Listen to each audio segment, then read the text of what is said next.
ഒരിക്കലും പറഞ്ഞിട്ടില്ല.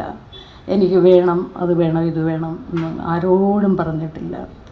പിന്നെ ചില പരീക്ഷണങ്ങളൊക്കെ ചെയ്യുമായിരുന്നു കേട്ടോ. അപ്പോൾ ഈ 30-35 വർഷത്തിന് മുമ്പാണ് ഈ ഫ്രൂട്ട് ജ്യൂസൊക്കെ വന്നിരിക്കുന്നത്. അന്ന് ചേട്ടനുണ്ടാക്കുമായിരുന്നു. കഷ്ടം എന്ന് പറഞ്ഞാൽ എന്ത് ജ്യൂസ് ഉണ്ടാക്കിയാലും ഞങ്ങളാണ് വിക്ടിംസ്. ഞങ്ങളത് കുടിച്ചിരിക്കണം.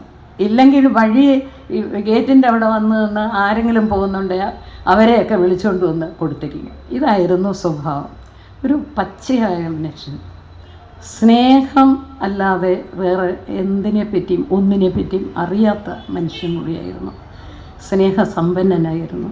പക്ഷേ ദേഷ്യം വന്നാൽ അത് പ്രകടിപ്പിക്കുകയും ചെയ്യുമായിരുന്നു. നന്നായിട്ട് പ്രകടിപ്പിക്കുകയും ചെയ്യുന്നു. സുരേന്ദ്ര സാറൊക്കെ ഒരുപാട് കച്ചേരിക്ക് വായിച്ചിട്ടുണ്ട്. അതുകൊണ്ട് അൺപ്രെഡിക്റ്റബിളായിരുന്നു കേട്ടോ. വളരെ നമുക്ക് പ്രെഡിക്റ്റ് ചെയ്യാനൊക്കില്ല ചേട്ടൻ എന്താണ് ചെയ്യാൻ പോകുന്നതെന്ന്. അതിനുദാഹരണം ഒരു കാലത്ത് ഞങ്ങൾ രണ്ടുപേരും കൂടെ കച്ചേരി നടത്തുമായിരുന്നു, ദുബായിലും സിംഗപ്പൂരിലും. അങ്ങനെ അപ്പോഴേ സുരേന്ദ്ര സാറിനെ വിളിക്കുകയുള്ളൂ.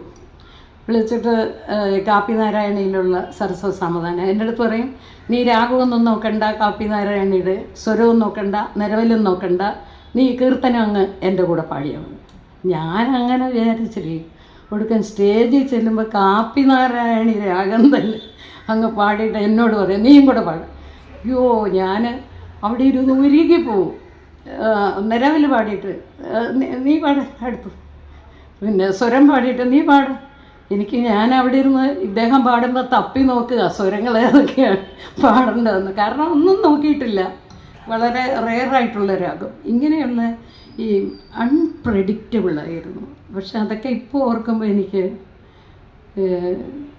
എൻ്റെ ചേട്ടനെ പറ്റി എന്താണ് ഞാൻ പറയേണ്ടത്? എനിക്കൊന്നും പറയാനാണെങ്കിൽ ഈ വർഷം മുഴുവൻ പറയാനുള്ള കാര്യങ്ങളുണ്ട്. പക്ഷേ ഒന്നും ഞാൻ പറയുന്നില്ല. എന്നെ എൻ്റെ മകൾ നിർബന്ധിച്ചുകൊണ്ട് മാത്രമാണ് ഞാൻ മൈക്കിൻ്റെ മുമ്പിൽ നിൽക്കുന്നത്.